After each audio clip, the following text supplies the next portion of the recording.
can we start? Yes. Okay, Go. we're starting now.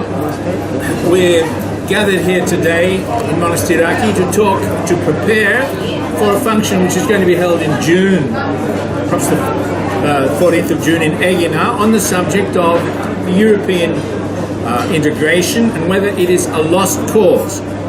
Now, the people we have here are all going to be speakers at that function, apart from me. Here is Bill Mallinson. Would you like to say a bit about yourself, Bill?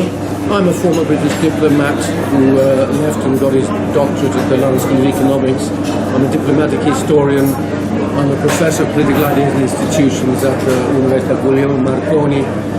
I appear quite often on Russia Today, and I've written a fairly large number of books on diplomatic history in Cyprus. And I'm writing more literary books at the moment. I was once a European candidate. I got nearly 22,000 votes. I don't want to go on because I could go on forever. Yes. But I do have a brief picture. Thank you. All right. Okay, thank you. And Anna Աբրահամյան, can say a little bit about herself? Well, Loudly. I'm an international lawyer with a career of lobbyist and academic researcher, focused on the region of Caucasus, Central Asia and former USSR countries. And I have a keen interest in European integration in terms of its external policies towards those regions, those countries. And I have a long CV that covers capitals such as Beirut, Brussels, Moscow and Washington DC. All right. And Nikos Vakolidis, finally. Γεια σας, ονομάζομαι Βακολίδης Νίκος, είμαι ορθοδοτικός, ελεύθερος επαγγελματίας στα Ιωάννινα. Είμαι συντονιστής του ΜΕΡΑ 25 και του DM25 Ιωαννίνων και ιδρυτικό μέλος του Unity for J στην Ελλάδα. Επίσης θα είμαι υποψήφιος ευρωβουλευτής σε αυτές τις ευρωεκλογές και κυρίως η δράση μου στο κίνημα στο DM25 αφορά τον Ջուλյան Ασσανζή και γι' αυτό θα μιλήσουμε, όπως επίσης θα αναφερθούμε και στα γεγονότα και πώς χειρίζεται η Ιταλική κυβέρνηση το μεταναστευτικό και γενικά την κατάσταση στην Ιταλία και πώς μπορεί αυτή να επηρεάσει τις γύρω χώρες και την ευρωπαϊκή ολοκλήρωση. Ευχαριστώ. All right then. Well, we'll have subtitles, of course. I think we should have Greek subtitles, and we can just do it once with subtitles, opposite subtitles in either case. All right, some questions. Now, these are questions that we're going to be directing to Virgilio Dastoli, who will be joining us actually by video, because it's we can't really organize him coming here. Who is Virgilio Dastoli? From the beginning, I mean, What? there's moussakades and salads coming in. Yeah. Do you really want it?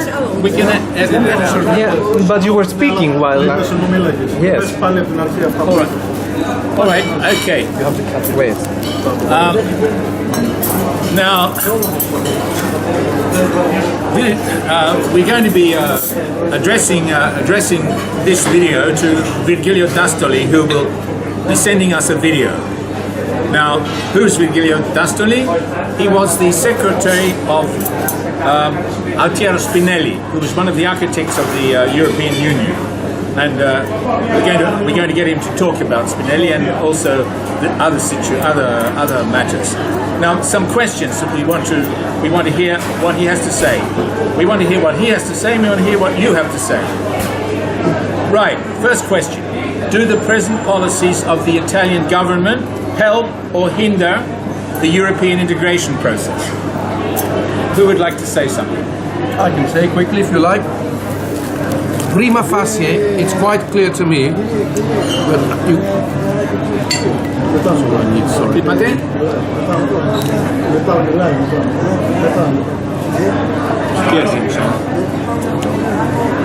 For the first time in years... Speak louder.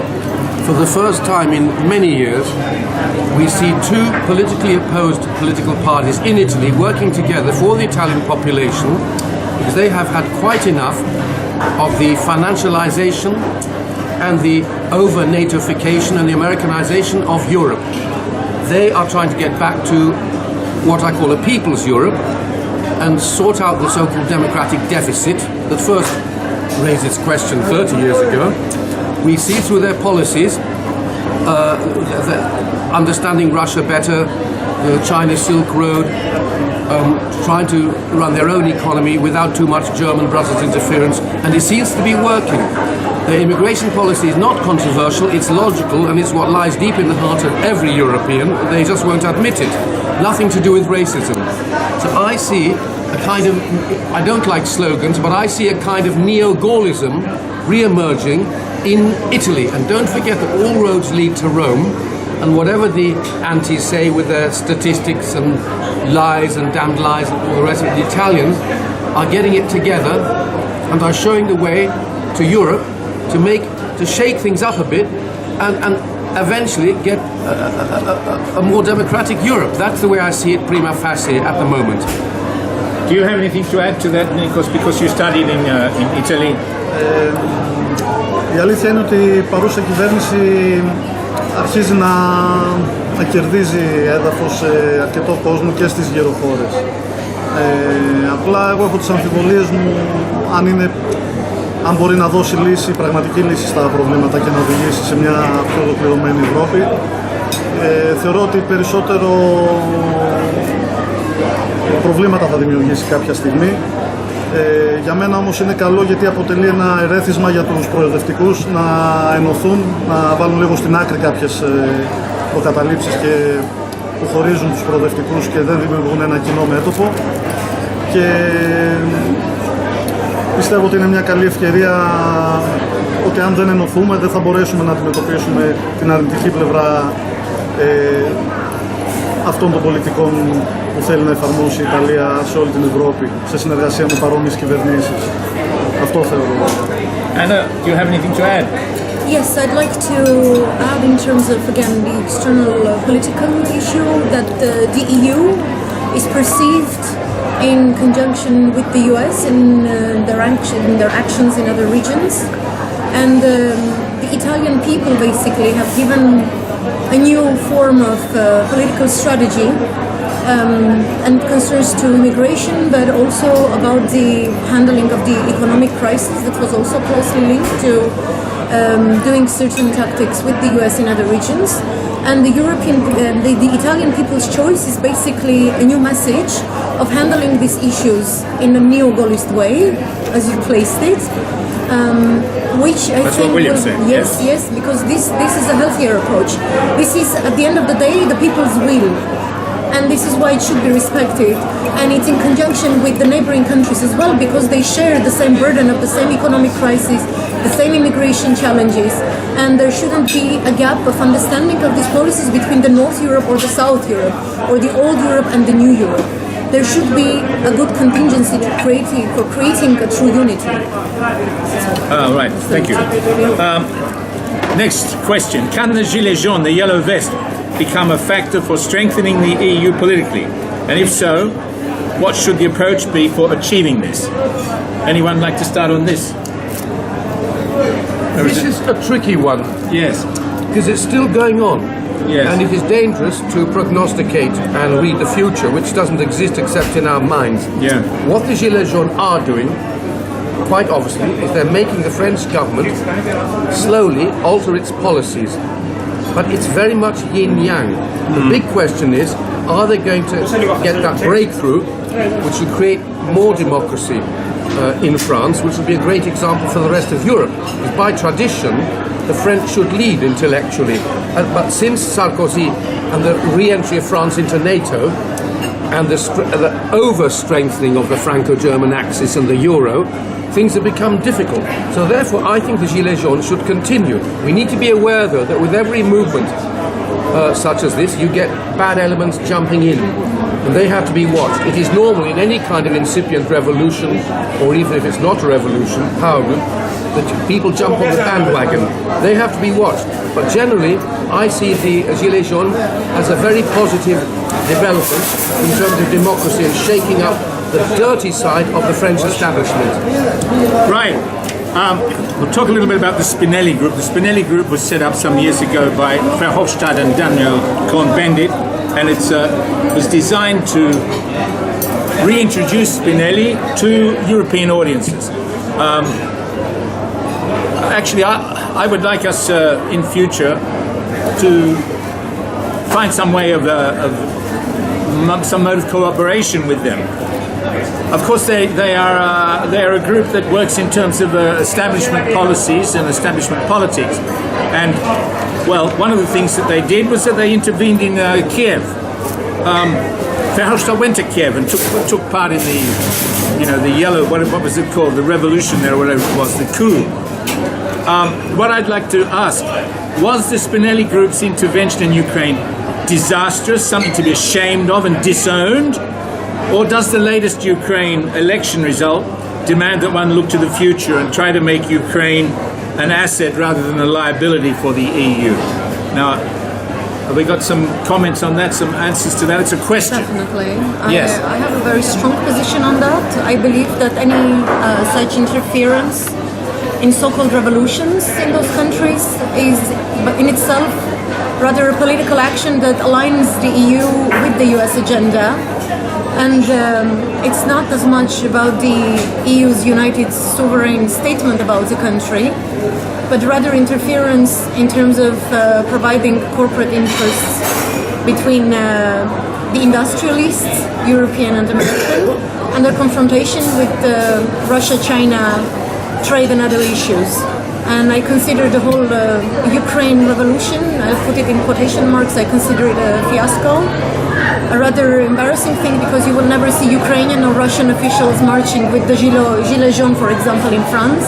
They're not investing personally, right? They're not coming to make a personal show.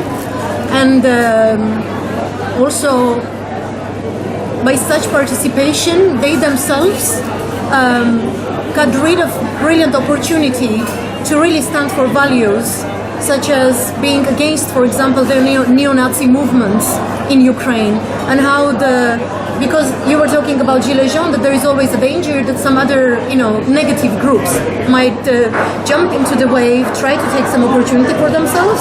In Ukraine, that happened, and it became one of the key factors, the Nazi movement, which is a very sensitive subject for Russians and the Ukrainians. It became a very divisive line.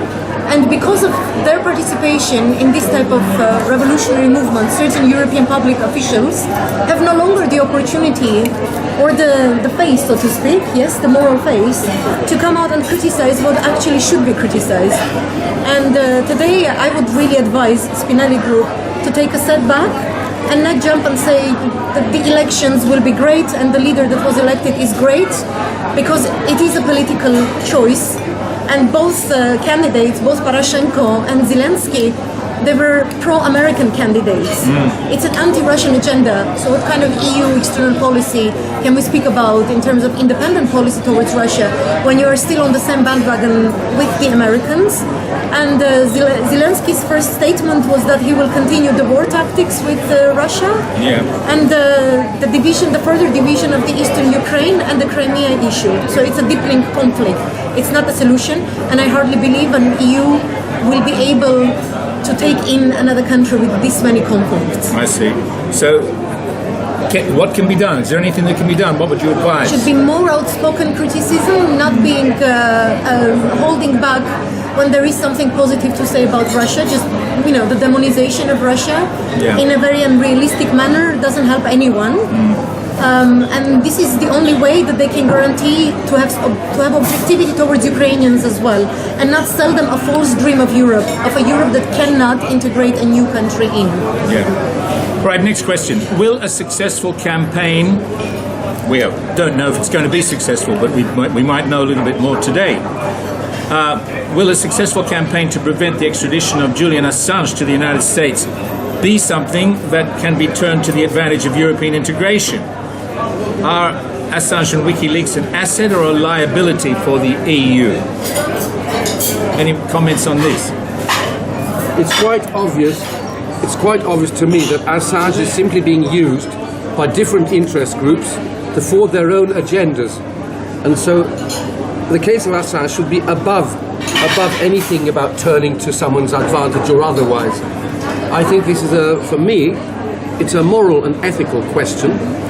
it impinges on freedom not only of journalists but of whole populations. And it seems to me that what's happening is very vindictive, and that the US essentially, with its current butler Britain, is trying to damage and maybe kill him in the end as much as possible, to show and put fear into the general population of the world. And if they get away with it, that will be very bad for the morality and ethics of humanity, from what I can see. That's all I've got to say about that. It is a dreadful thing. The man is a hero. I've never seen anything like it. Nobody's perfect. And he's a fighting man, and I support him to the hilt. And you should beware of people with their own agendas. That's all I've got to say on that. All right then, this next question is really, I suppose, addressed to Virgilio Dastoli, because he can say a few things about what the aim was. What was the aim of founding the Sպինելլի Group? I mean, he was with Spinelli years before the Sպինելլի Group was founded, of course, but he's still a member of the Sպինելլի Group. How satisfactory has been the progress of achieving the aim, whatever it was? Should the group be disbanded or refounded? Would Greece be a good place to attempt a revival or a refoundation? Do the Sպինելլի Group and DM25, the organization set up by Varoufakis and his collaborators, do the Sպինելլի Group and DM25 share the same aim? This is perhaps something that will, I don't know, you need to know more about the Sպինելլի Group, I suppose. All right then, yes, some comments on this. Maybe this is for Virgilio Dastoli. Maybe we don't know enough about the Sպինելլի Group to comment. I confess that I don't know enough about the Sպինելլի Group. Yes. But let me ask, when did it begin? When did it begin? Yes. Origins are important to me. Well, it's really been revived. It was revived by Cohn-Bendit and Verhofstadt, and that was relatively recently, maybe the last 10 years or so. Well, the problem about movements that are overtly European is that they attract labels like federast. Yes. The glazed eye, we all love each other European thing. But when it gets down to the nitty-gritty, it's more important to be European, but without being overtly fanatically so.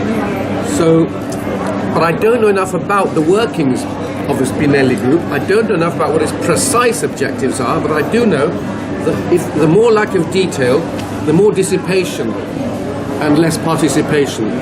So you need to get down to nitty-gritty things here. But that's a general thing, and I speak with a certain amount of ignorance, which is one of my strengths. Thank you. All right, well, I think that's about all we have time for now, and I hope there hasn't been too much noise to distract us, but I think we've got the basic idea, which was to start a discussion with Virgilio Dastoli, and perhaps also let Greek people have some initial idea of what we want to do in June. Thank you very much.